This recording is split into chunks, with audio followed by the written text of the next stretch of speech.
Lintasan sejarah berdirinya Kota Madia Sawah Lunto. Sawah Lunto adalah tanah ulayat Nagari Kubang jauh sebelum pemerintah kolonial Belanda menguasai tambang batu bara yang tertua di Nusantara. Asal nama Sawah Lunto adalah daerah persawahan di sepanjang aliran Batang Lunto atau Sungai Lunto, atau juga sawah yang dialiri oleh Batang Lunto.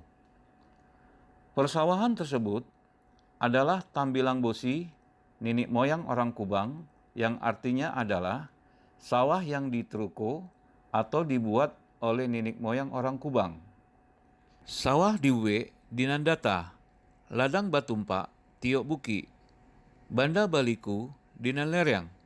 Berikut nama sawah tersebut antara lain: Sawah Rawang di sekitar Pasar Remaja, Sawah Si Ani di sekitar kantor PTBA Unit Produksi Ombilin, Sawah Godang lokasinya di sekitar Kelurahan Tanah Lapang, Sawah Limau Kapeh lokasinya di sekitar SMP 1 Sawah Lunto, Sawah Kobau Tuo atau Kerbau Tua lokasinya di sekitar Kubang Sirakua, Sawah Aua atau Sawah Aur lokasinya di sekitar stasiun kereta api sekarang.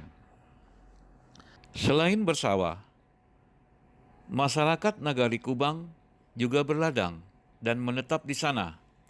Untuk lokasi-lokasinya antara lain di Kubang Sirakua, Batu Pipi, Guguk Gadang, Mudi Ayi, Ayi Dingin, Sikabu, Sumpahan, dan lain-lain. Selain bercocok tanam dengan bersawah dan berladang, masyarakat Nagari Kubang juga menjadi penggembala hewan ternak yang lokasinya di bukit serta hutan perburuan dan lain-lain di daerah sekitar Sawah Lunto ini. Antara lain Puncak Gua Godang, Puncak Matu Ayi, Lok Kongungun, Palampatan, Mudi Ayi, Batu Pipi, Kubang Sirakua, Kundu Bowu, Awo Tajungkang, Puncak Gua Sugai, Aye Dingin, Gunung Pari, Rimbo Poryang, Saringan, Lubang Tembok, Tangsi Gunung, Parak Jati, Lubang Panjang Bawah, Lubang Panjang Ateh, Waringin, Sumpahan, Pasar Baru Durian sebagian, Sikabu, Pondok Batu, dan Kampung Teleng. Nagari Kubang terletak di pusat kota Sawah Lunto, Sumatera Barat. Wilayah Nagari Kubang terdiri dari Desa Pasar Kubang, Kubang Tengah, Kubang Utara Sikabu, Kelurahan Kubang Siraku Selatan, Kubang Siraku Utara, Kelurahan Pasar, Aur Mulyo, Tanah Lapang, Air Dingin, Saringan, Lubang Panjang, dan sebagian Kelurahan Durian 1. Nagari Kubang merupakan konfederasi sambilan koto di Mudia dalam kekuasaan Kerajaan Pagaruyung. Nagari Kubang di sebelah barat berbatasan dengan Nagari Kajai dan Nagari Lunto. Sebelah timur berbatasan dengan Nagari Pamuatan di Kabupaten Sijunjung. Sedangkan di sebelah utara dengan Nagari Kolo, Sijantang, Nagari Sibarombang di Kabupaten Solo. Sebelah selatan berbatasan dengan Nagari Pianggu, Kabupaten Solo, dan Nagari Silungkang. Nagari-nagari Konfederasi Sembilan Koto dimudi antara lain Nagari Kubang, Padang Sibusu, Kolo, Sijantang, Talawi, Padang Ganting, Batu Manjulu, Pamuatan, Palangki, Muarobodi, Kabun Mundan Sakti, Koto Baru, Tanjung Ampalu, Palalua, Tanjung Gugu, Padang Lawe, Muara Sijunjuang, berdasarkan Tambo Alam Minangkabau oleh Ibrahim Datuk Sanguno Dirajo, halaman 34. Nagari Kubang terdiri dari 6 suku, antara lain suku Supanjang, suku Dalimo, suku Patopang, suku Payobadar, suku Panai, dan suku Sikumbang. Mata pencaharian masyarakat Nagari Kubang tertumpu dengan hasil kebun terkenal dengan durian kubang, pertanian terutama padi dan ubi kayu. Di samping itu, masyarakatnya juga mengolah kapuk menjadi benang dengan cara dipukul pakai rotan. Masyarakat juga berkebun cengkeh, dan di masa cengkeh menjadi primadona, maka pohon kapuk habis ditebang, sehingga usaha pembuatan benang ditinggalkan. Namun pada tahun 1965, cengkeh terkena hama dan masyarakat Nagari Kubang pergi merantau untuk mencari penghidupan di daerah baru. Selanjutnya, generasi berikutnya, mata pencaharian masyarakat tertumpu pada industri rumah tangga, pembuatan kerupuk ubi, dan bertenun songket sampai saat ini.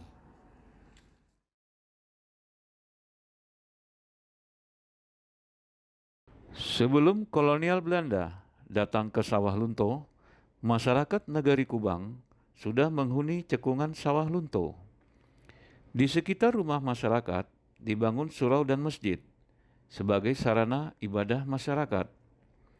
Adapun masjid tersebut adalah Masjid Islam dibangun tahun 1852 di Kubang Sirako Utara, dan Masjid Hal Hidayah dibangun tahun 1854 di Air Dingin.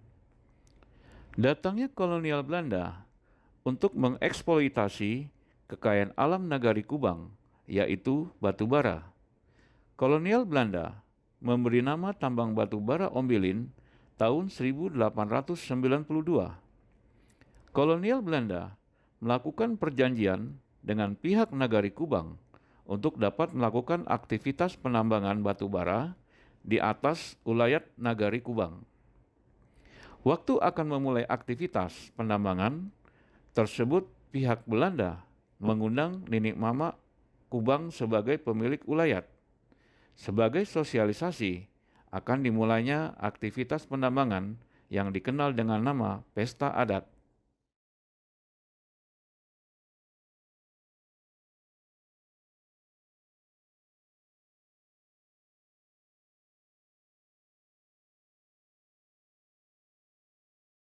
Pihak kolonial Belanda memberi atau membayar 500 gulden untuk pesta adat kepada Nagari Kubang dan 1.500 gulden sebagai silih jari untuk dibagi-bagi, yang diberitahukan melalui surat Gubernur Hindia Belanda tanggal 26 Maret tahun 1892 nomor 1695 kepada keenam penghulu di Nagari Kubang masing-masing 100 gulden.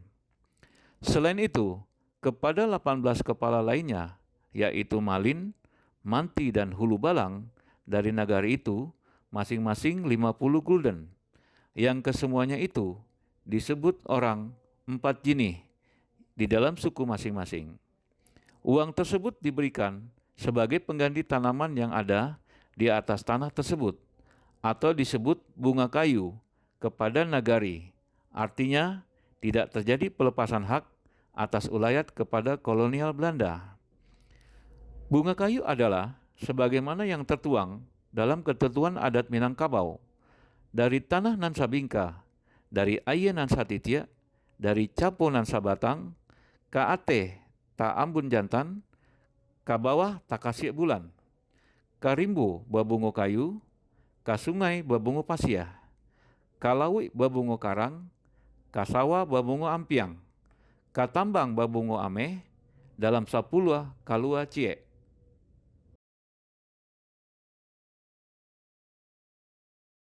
Berdasarkan pesta adat tersebut, pihak Belanda sebagai penggarap atau pengelola mengeluarkan 1/10 dari hasil atau dalam 10 keluar 1 untuk Nagari Kubang.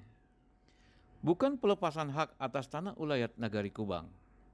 Sedangkan uang yang diterima oleh Nagari tidak setimpal dengan hasil bumi dan panen sawah masyarakat Nagari Kubang, karena daerah yang dipakai untuk tambang batu bara adalah sawah terbesar dan terbanyak di Nagari Kubang. Pada tahun 1888 dibentuk Gemeente Sawah Lunto. Pada zaman kemerdekaan, Gemeente itu diatur oleh Peraturan Presiden nomor 20 dan 21 tahun 1946.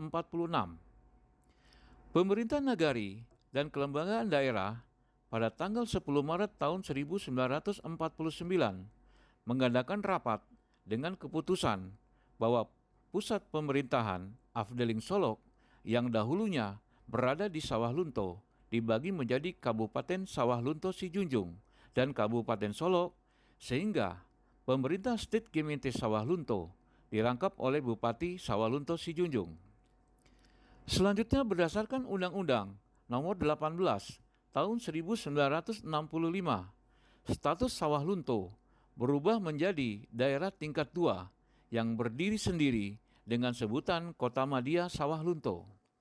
Dengan wali kota pertama Ahmad Nurdin SH terhitung mulai tanggal 11 Juni tahun 1965 melalui surat keputusan Menteri Dalam Negeri nomor 15-2/13/227 tanggal 8 Maret tahun 1965.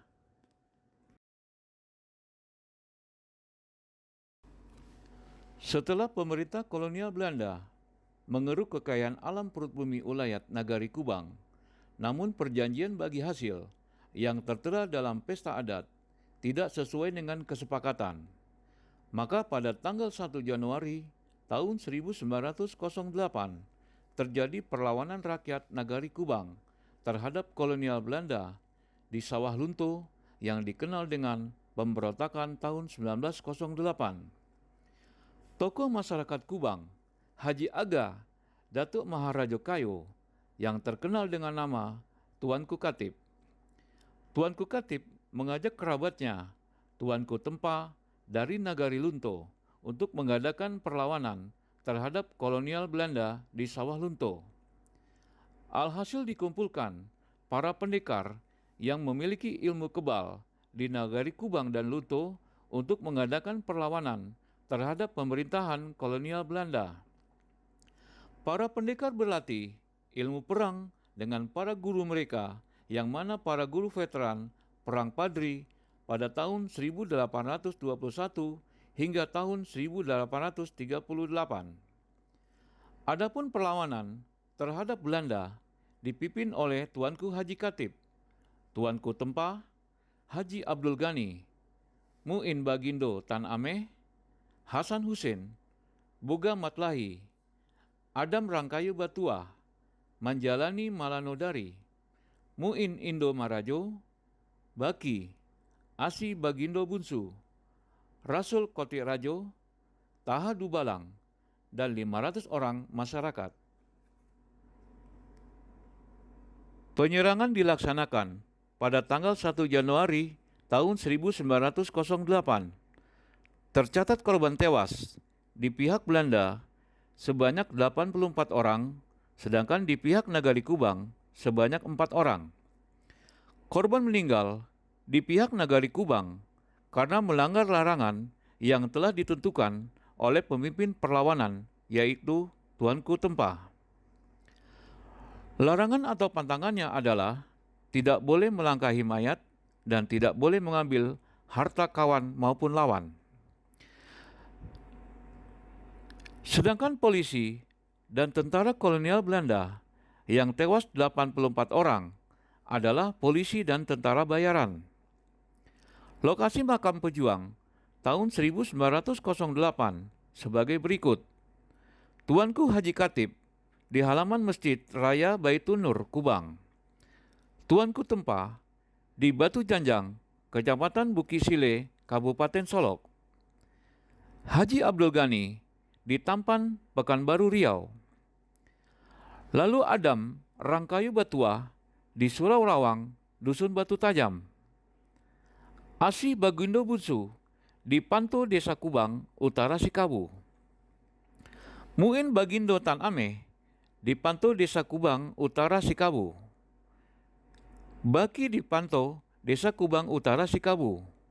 Dan Muin Indo Marajo di Surau Rawang, Desa Kubang Tengah. Hasan Hussein di Kubang Tungkai, Kubang Tengah. Boga Matlahi di Rumah Tapanggang, Kubang Tengah. Manjalani Malanosati, Guguk Jiga, Kubang Tengah.